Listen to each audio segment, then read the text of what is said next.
Hey YouTube, it's Evan Magician 34 with your long-awaited top 5 plus 1 honorable mention from Ancient Sanctuary, not to be confused with Ancient Prophecy. Alright, we'll go ahead and get into it. Our honorable mention for this set is Level Limit Area B.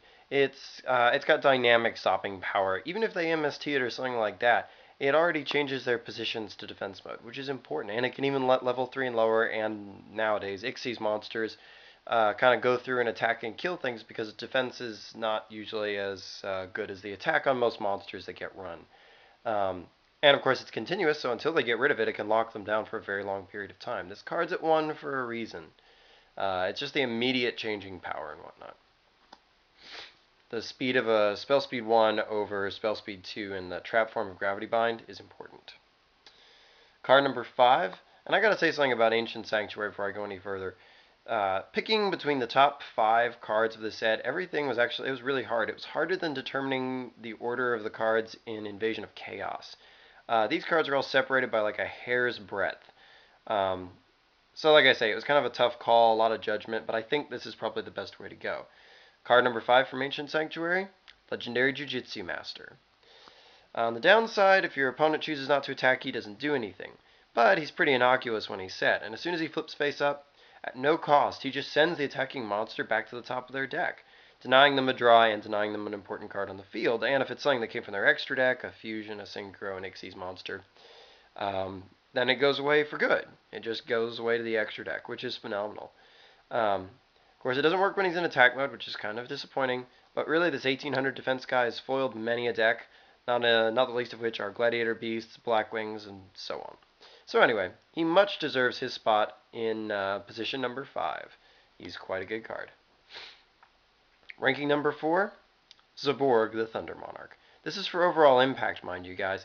This guy is just a straight up trade. He was the original Monarch, and he's had a very big impact on the game. Later cards may have partially supplanted him, but this guy still has a component in Chaos because of his light attribute, and he's the only one who is level 5, which does give him some interesting plays.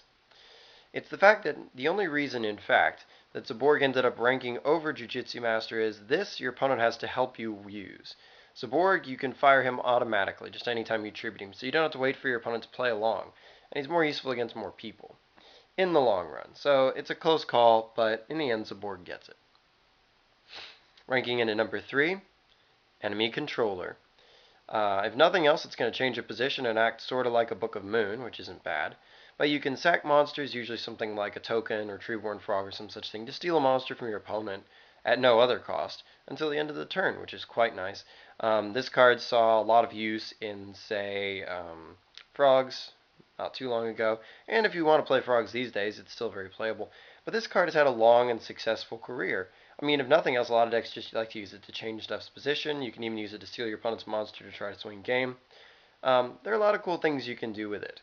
And it's the flexibility and overall playability since its inception that's made this card number 3.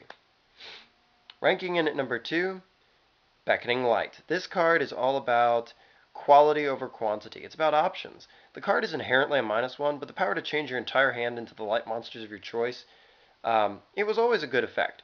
But ever since Lightsworns came out, this card's only gotten better and better, and it will only ever continue to get better as more and more archetypes come out that this supports. This is almost always one of those cards that when you flip it, it means winning the game. And of course, Blacklister Soldier currently being legal as of when this video was made. Obviously, this can turn a 2-card hand into a Blacklister Soldier and Honest in your grave, which is almost guaranteed to be game. Unless, of course, they do something, but I mean, obviously, you're not going to flip it unless you're about to, you're confident you can get past back rows anyway. Big swings, that's what makes that number 2. Card number 1 might surprise you, but it's Night Assailant. Night Assailant is probably the best card in Ancient Sanctuary. I mean, on the surface, he's just a little dark fiend that when he's flipped, he destroys an opponent's monster. It's his ability to get back flip monsters from the grave to your hand when he's discarded that makes him so powerful. Right now, he's limited to 1. He's not so powerful. Obviously, you need to have at least 2 of this guy for him to be broke. But what is broke is that as soon as you get 2 Night Assailants, you can cycle them. Discard 1 to some effect, get the other one back from the grave. And they just endlessly replace each other from the grave in the hand. So think about endless Bryanak pitches, for example. Stuff like that. Now you might say, well, but see, at 1, the inherent card doesn't do anything. Well, the same argument could be made for cards like Reborn Tengu. 1 Reborn Tengu in your deck doesn't do squat. It's this card's ultimate playability, all things considered, that makes it so potent. And the fact that this card outranks even Sinister Serpent in terms of card advantage potential, that's what makes this guy number 1. And so, those are your top 5 cards of Ancient Sanctuary, plus honorable mention. So until next time, rate, comment, subscribe, and check out my channel for more cool videos.